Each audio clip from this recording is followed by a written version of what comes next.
After over 13 years, the sequel to Avatar, Avatar: The Way of Water, is finally out in the wild. So naturally that means that it's time for us at Screen Rant to dig into this beast and find what details you might have missed in this landmark piece of cinema. I'm John Aljets, there are spoilers ahead, let's go ahead and dive right into it. Let's start this video off with something that's actually related to a detail that you might have missed in the original Avatar. You see that? I'm so committed to bringing you guys all the details and Easter eggs that you might not have noticed that I'm literally cramming extra ones in anywhere I can put them. Aren't I just the best? You can feel free to answer, like at any time. Anyways, in the first movie, Sigourney Weaver's Dr. Grace Augustine could be seen wearing a traditional Na'vi necklace. This necklace actually belonged to Neytiri's sister, who passed away at some point before the beginning of the film. It would seem then that she subconsciously passed on her penchant for wearing jewelry from deceased loved ones, as Kiri can be seen wearing a necklace that formerly belonged to her human mother. It's one of many ways that the filmmakers visually tied Kiri and Grace together, something that I'm actually going to be talking a little bit more about later on in this video, so stay tuned for that. Not content continuing to use unobtainium as the main MacGuffin for the Avatar franchise, Way of Water introduced us to Amirta, an orangish looking liquid that is extracted from the brainstem of the Tolkun, the large whale-like creatures that the Maori Na'vi are spiritually bound to. Said to completely stop human aging, this stuff is around 80 million buckaroos for a small vial of it, which honestly seems like kind of a low price for something that completely stops someone from aging. But what do I know? Maybe inflation isn't going to hit people nearly as hard as we all seem to think it's going to. It's going to be bad. Now, the name of the stuff is actually a Sanskrit word that means immortality, which is about as on the nose as you would expect from the people who named an unobtainable rare mineral unobtainium. Now, this isn't the first time that a Sanskrit word has been used in the series. Avatar is actually a word that means the manifestation of divinity in a physical form, which itself ties directly to another thing that I'm going to talk about a little bit later. Also, bonus details here, when Spider learns that the humans literally only want the goo from the Tolkun's brains, and then dump the rest, he is appalled. This is a reference to a tradition within many native cultures, where every aspect of an animal hunted is used if possible, something that many European and American settlers failed to do during the 17 and 1800s, when they spread across the plains of North America.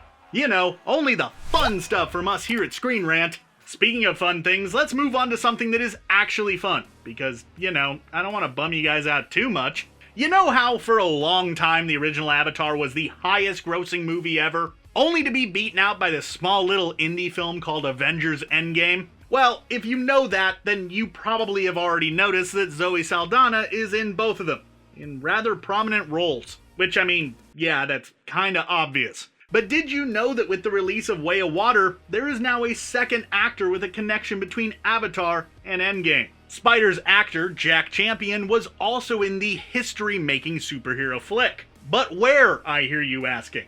Well, remember when Scott Lang was walking around that run-down neighborhood, trying to piece together what happened in the 5 years that he was in the quantum realm? That kid that rides past him on a bike is none other than Champion himself. It's a small part, not even 30 seconds of screen time, but hey, it's still a solid connection between two of the highest-grossing cinematic franchises of all time.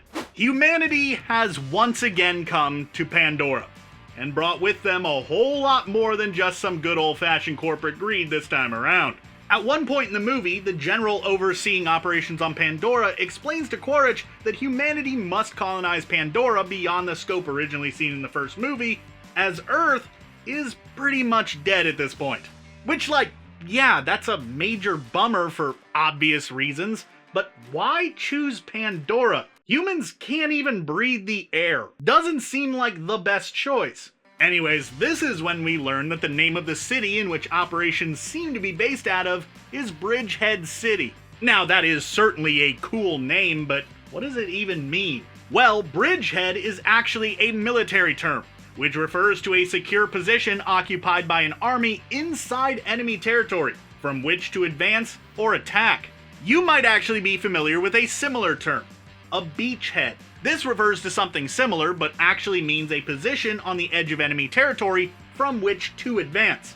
So basically, Bridgehead City is a place built in the middle of an area that humanity deems as hostile. Which, I mean, yeah. They literally reference Pandora seemingly attacking them as if it was some kind of immune response from a living organism. It is certainly a hostile place. Why do they want to settle there again? Is it the orange goo and the rock that they can't get a hold of? It's probably those things. Also, so that we can have a conflict in these movies. I don't think anyone who saw Avatar: The Way of Water missed that Kiri is one giant Jesus allegory. I mean, right out the gate, she is presented to us as effectively a virgin birth, so it's kind of obvious. However, there are some aspects of her religious symbolism that might have just passed you by, as I know that I certainly missed a few that I didn't catch until I started researching for this video. For starters, let's talk about the fact that Kiri, out of all of the Sully children, is the only one who doesn't ever seem to struggle with the whole breathing underwater thing. Throughout the movie, the key to holding one's breath is presented to us as being tied to one's ability to stay calm, something that Kiri is seemingly able to do better than anyone. However, she also shows the ability to straight up open her mouth underwater. This could be due to her connection to Ewa, as we are introduced to a species down in the deep that can help Na'vi breathe down there as well, presumably something that's made by the divine. So maybe Kiri just has this innate gift as well, or at least, close to it. And that's not all. If you look at Kiri's epileptic episode as a baptism of sorts, its inclusion in the story at all makes a lot more sense, specifically as a baptism symbolizing intimacy and self-actualization. Right before she has her seizure, Kiri meets her mother and is reassured that she is loved, despite not receiving the answers that she was looking for. Similarly, in the Bible, Jesus' baptism was accompanied by a voice from heaven in which God declared him to be his beloved son. And if you notice, from that moment onwards, Kiri seemed a lot less unsure of things, and actually wound up playing a large part in the climax of the movie, saving quite a few people. She does this by using bioluminescent fish to guide her family out of the sunken whaling vessel, literally bringing light and using it to guide the lost. And that is actually pretty much how the New Testament presented Jesus, more as a guide of sorts than a proper religious leader. He had a tendency to show people the way to save themselves. If you didn't see the symbolism before, do you see it now? As I said, it's kind of blatant. Speaking of bioluminescence, nailed the segue, this movie revealed that pretty much every living thing on Pandora gives off some amount of light at night, including the Banshees, those winged carnivores that the Omaticaya use as flying mounts, which at face value might actually seem a little odd. Why would a predator want to give off light in the dark? Wouldn't it be better for them to just be able to sneak up on their prey by giving off no light at all? Well, no, actually. If everything in the entire planet gave off light, it would actually be more suspicious to prey if they saw a spot in the sky that didn't have any lights in it. With lights, the Banshees actually blend in a lot better to their surroundings. See? Isn't fictional evolutionary biology just grand? For the entirety of the first film, we only ever saw the Omaticaya clan of Na'vi, a small group of jungle-dwelling catfolk whose culture contains elements that are largely based off of those of native societies within the Americas, both north and south. So when The Way of Water took the story away from the trees and floating mountains the Omaticaya call home, out to the sea, it's understandable that the newly introduced Metcaina people would take inspiration from other cultures. Director James Cameron worked directly with Maori actors in order to integrate elements of the indigenous Polynesian people into the Metcaina. This can be seen not only in their tattoos, which are visually similar in form and placement to traditional Maori tattoos, but also with a dance that they do, which resembles a traditional haka dance, adapted to fit Na'vi biology, mostly by including tail and ear movements. It's actually worth pointing out that the connections to the Maori people don't actually stop there, and instead run a lot deeper with the Na'vi,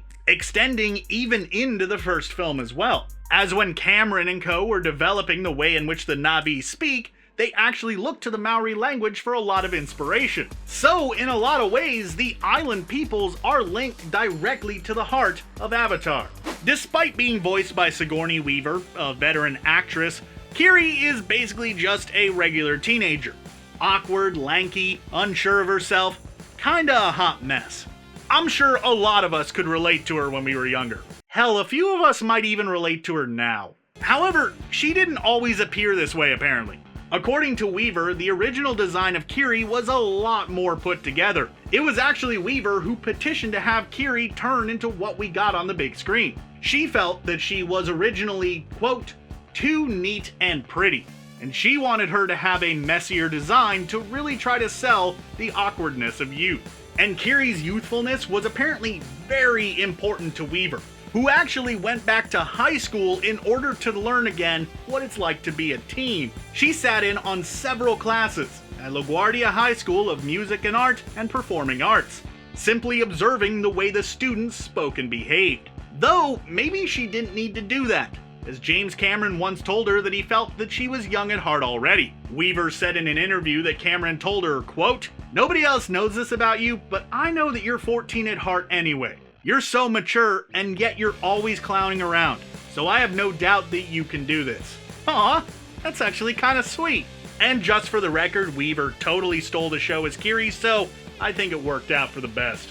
On Earth, it's common to see members of even the same species develop in slightly different ways due to aspects of the environment that they reside in. This theory is literally the entire basis for evolution. You know, with Darwin and the birds living on those islands and how some of them had different beaks depending on what food was available to them and where. You know what I'm talking about. You probably took high school biology. Well, I guess depending on what community you lived in, you might not actually know what I'm talking about, but just go with me here. The point is, it seems that this rings true not just on Pandora, but also within the Na'vi themselves. The blue cat people introduced in this movie are physically different from the blue cat people we saw in the last one. With the Metkayina, it's easy to notice their seafoam colored skin, contrasting with the darker blue of the Amirta. But they also possess thicker arms with fins near the wrist, and a tail better suited for swimming, as opposed to the lankier frame of the Amirta that is better suited for swinging and climbing.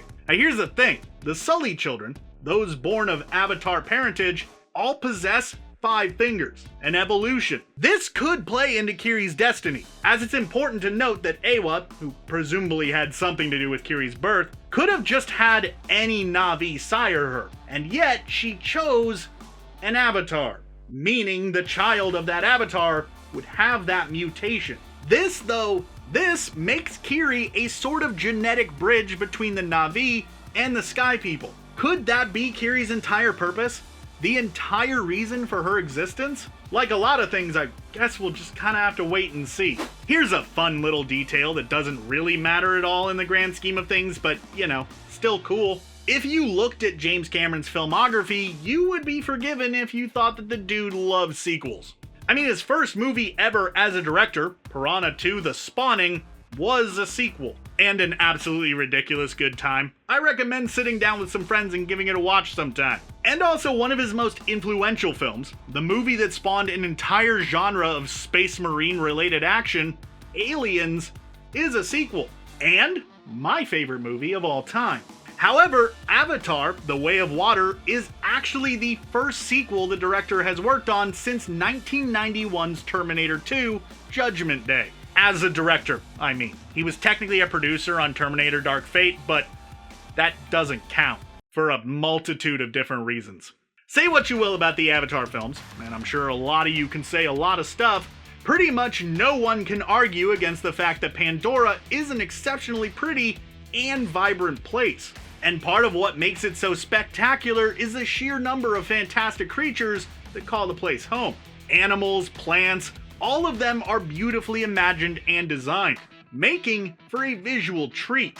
So much so that being able to be amongst it all physically is a major draw for the attraction within Disney's Animal Kingdom at Disney World, known as Pandora: The World of Avatar. That theme park attraction features 2 rides, Flight of Passage and Na'vi River Journey. Of those 2, Flight of Passage actually introduced a small handful of creatures that made their cinematic debut in the Avatar sequel. At one point on the ride, as audience members fly through the Pandoran skies alongside banshees, they fly near the ocean, and several critters can be spotted by eagle-eyed riders. This actually makes me curious if there are any teases to future Avatar films hidden in that attraction already, or any of the stuff there in that theme park. Given how planned out the Avatar series is, it honestly wouldn't surprise me. Hey there everybody, I'm John Aljets. I made this video and I want to know what you think. Did you catch all these details in Avatar: The Way of Water? What did you think about the movie in the first place? Personally, I really enjoyed it. Be sure to let me know your thoughts though in the comments below, or go ahead and shoot me a response over on Twitter. I'd love to hear from you. Thanks for watching, and be sure to subscribe to Screen Rant for even more great videos just like this in the future.